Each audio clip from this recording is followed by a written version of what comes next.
Alright guys, welcome to episode 3 of my Let's Play series here on the Resonant Rise mod pack server. I am Project Glenn, and this is the new base. So just a little update for you guys before we get into the episode. I've upgraded my armor to full power suit with energy shield, an elite battery on every piece, and then to generate power I have kinetic generator. I also have the uphill assist, jump assist, and sprint assist on the legs. I've got shock absorber on my boots, and I've got the glider plus the nitrogen cooling system on my chest plate. I've also upgraded my tools, and back at the old base, which we'll go to in a minute, I've also upgraded my power grid. But today, we're going to make it even better, guys. The plan for today is I've been looking into big reactors, and what this cobblestone structure here represents is what my big reactor is going to look like. Well, actually I'm going to drop it down one, but that's not the point. I'm making a 5x5 big reactor, and that'll generate a bunch of energy. So what we're going to do is we're going to go back to the other base, and I'll show you guys how to build it. And I'll see you guys there. Alright guys, and we're back. So I've laid out all the different components here for the reactor. And we'll start out with the reactor casing.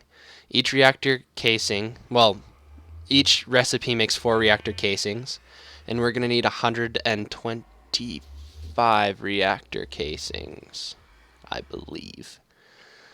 So we're going to look into that. So you're going to need 4 steel, 1 yellorium, and 4 graphite to make the casings. And let's just make all those, because you're going to need these for some of the other recipes. So we're going to do that now.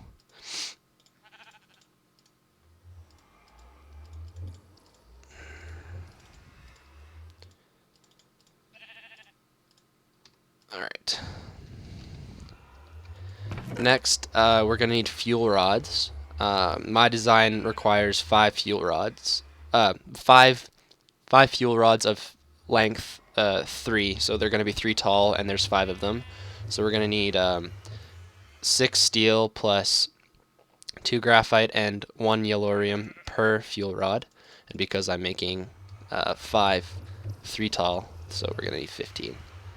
And just like this, guys. Alright. Next thing we're going to do is we're going to make the reactor control rod. Each piece of these dried dirt represents one reactor casing. I just wanted to do it for demonstration. So we'll need 4 reactor casings, 3 graphite, 1 redstone, and 5 yellorium for each one of these reactor control rods. And you place these on top of the fuel rods to control how much consumption it takes. So we'll make this.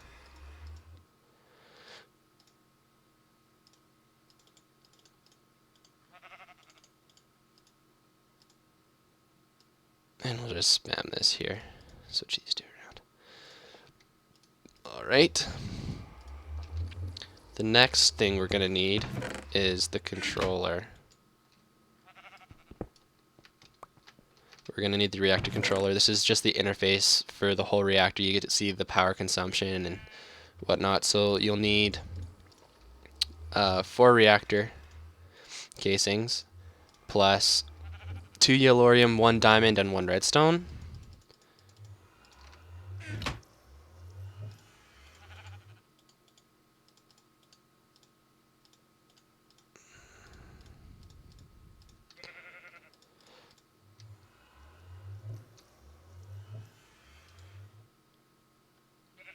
Oh, whoops. Those are the control rods, guys.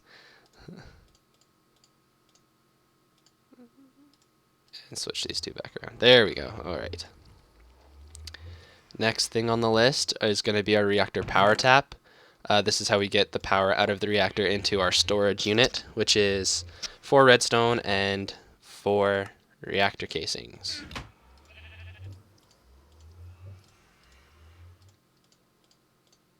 Just like that, guys. The next is our access port, which is where we put our fuel in and we get our waste out. And I have 2 of them just so I can automate the system. We're going to need 2 chests, or a single chest, a single piston, and 4 casings, but because I'm making 2, just double the recipe. And the last thing that we're going to need is the glass to finish off the outside of the casing. So it takes 1 glass or 2 glass and 2 machine casing, or 1 machine casing per piece of glass. So we'll just make that. And then I believe we'll have 3 reactor casings left over. Yeah. But because of the recipe, we needed to make 32 of each, just because we wouldn't have enough if we didn't. So we'll just leave this 3 here. The other stuff that we're going to need is our fuel, which is yellorium. We're going to need somewhere to store the energy. We're going to need to get the energy there. And to allow the reactor to run more efficiently, we need coolant. There's different kinds of coolants that you can use, but the best that I can have right now is Resonant Ender, so that's what we're going to use. And I'm going to head back over to the other base, and I'll see you guys when I get there. Alright guys, we're at the other base, and let's start getting this thing built. Let's just break this down now.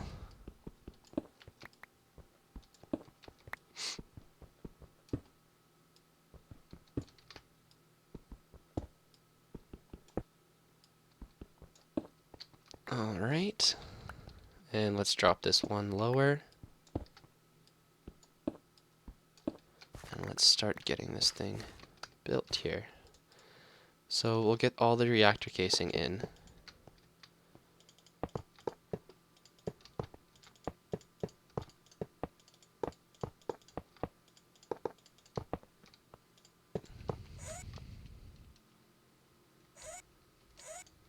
Oh, we should probably break this too.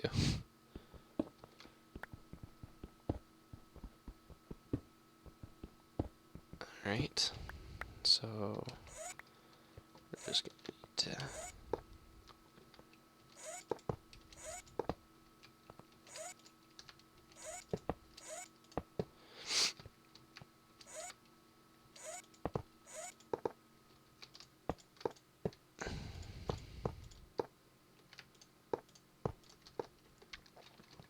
Alright, so that's the outside frame. Then we're going to put in some glass at the top. And we're going to put our reactor control rods up here as well. Alright. Next, let's put the fuel rods in just below the chambers here.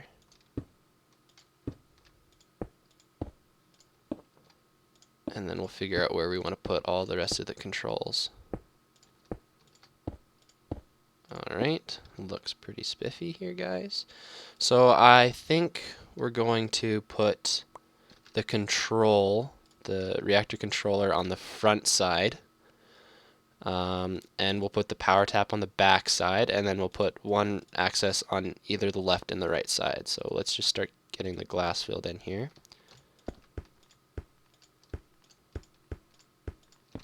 And then we'll put the reactor controller like that.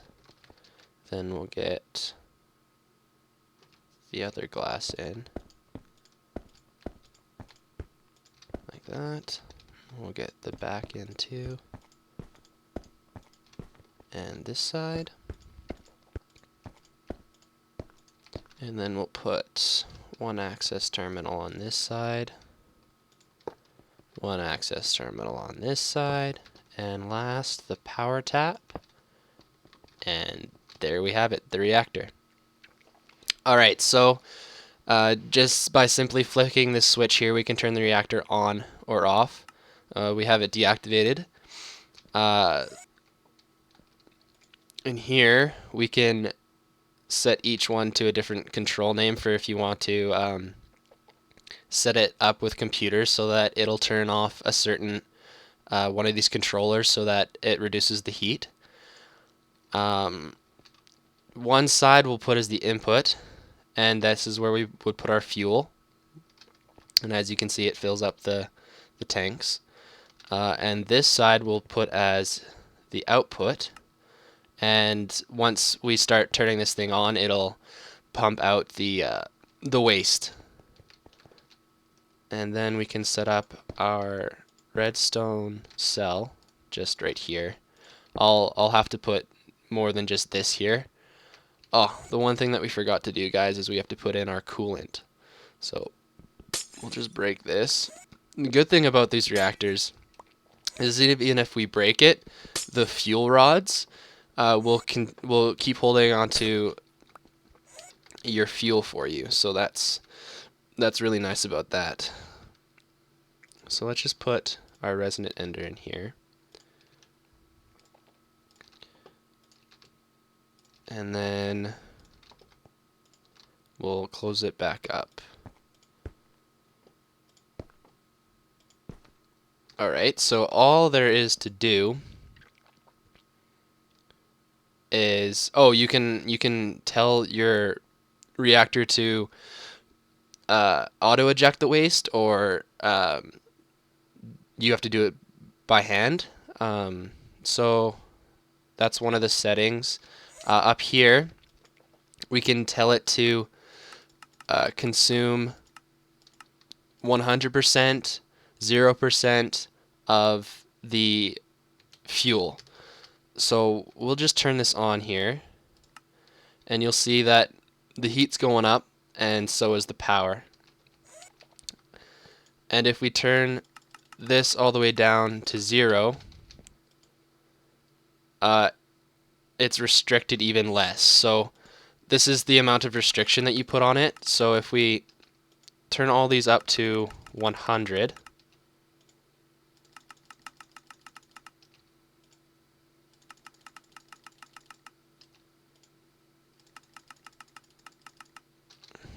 then power, we won't create any more power because the fuel rods aren't consuming any of the fuel. So that's how much percent you want saved. If you have it at 0%, it'll run at 100% efficiency. If you have it at 100%, it won't run at all. And as you can see, the reactor's cooling down, and it's no longer consuming power, no longer consuming resources, and it's no longer creating power.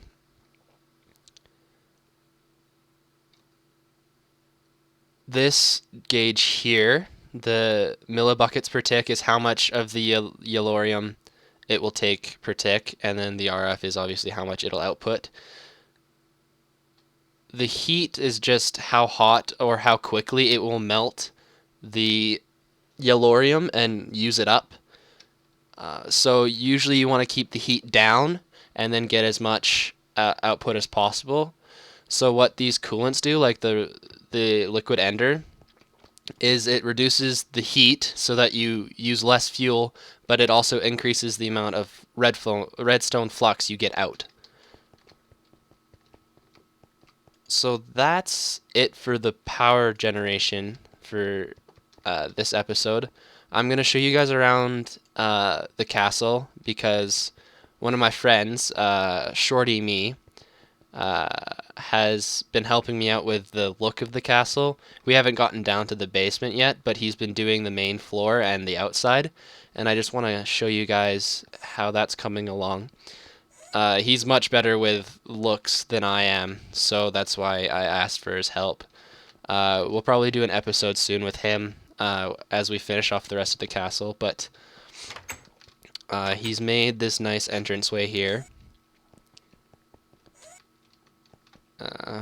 He's added a dragon to the top of the castle, which I think is pretty cool. We might change the colors, I'm not sure yet. this is the pattern that we're going to use around the whole castle. This is all cobblestone, just chiseled different ways.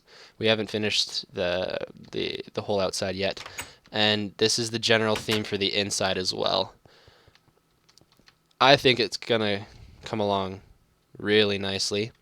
We are also planning to build a wall around the whole castle here, equal distance on either side of the castle, so it'll be symmetrical. And then our plan is we're gonna build houses and have a little village on the inside of the wall, and then on the outside of the wall is where I'm gonna have all of my farms, trying to simulate kind of like a real castle type feel. So I'm gonna have to add a whole. I'll have to do a lot more landscaping here, but in the end, I think it'll look pretty cool. You guys might wonder where. I don't remember if I've showed you guys, but I'll just show you anyways in this video. Where exactly my castle is compared to my house. And for those of you who are paying attention and whatnot, you can look at the mini map and you would have noticed the difference, or you would have noticed the different coordinates. But the castle is just southwest of my base, and vice versa. My house is just northeast of the castle.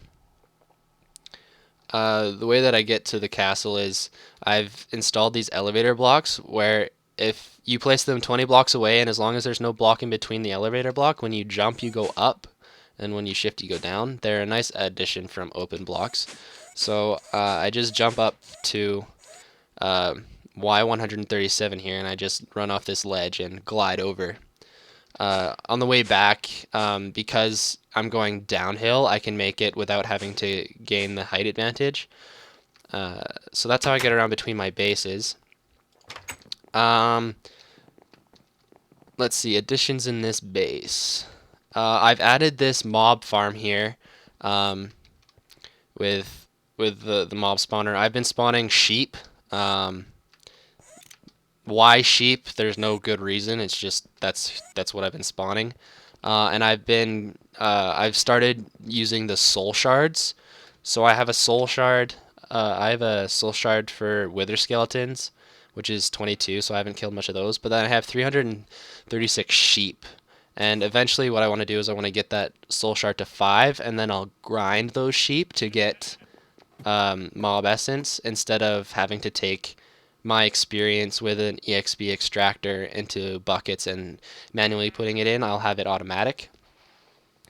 Power generation, I changed it so this magma crucible used to go directly into an ender tank, but what I've done is I've changed it from going into an ender tank. I've changed it to go into one of these. Well, I moved this because I had something else to do with it. I don't remember. Oh, I had to add a chest next to my induction furnace when I was making all my steel for the reactor. But I've made one of these. I've made a fairly large open blocks tank, so I can have I can have an excess of lava in my system. That's not happening right now. It was happening because my power use was nowhere near my power consumption. But now I've set up a Mine Factory Reloaded mining laser, or a laser drill. The way that works is you have these laser drilled prechargers, and you inject it with energy, and then in order for this laser drill to work, you have to have a direct path down to bedrock, and pretty much after you give it, I don't exactly remember how much power, but after it reaches 300 work, it will give you one random ore, whether it be from the nether or just a normal overworld ore. It'll give you one at random. So when I installed this, it started using a lot more power, and that's why I don't have lava in excess. Let's see, what else have I done? I've changed the power core. I mean, you guys saw how it was before. I only had 3 hardened energy cells, but when I was making my armor, part of the armor needed redstone energy cells, so I just made 8. I used 4 for my armor, and then I made 4 extra ones. 1 is at the other base with the big reactor, and then I have 3 here.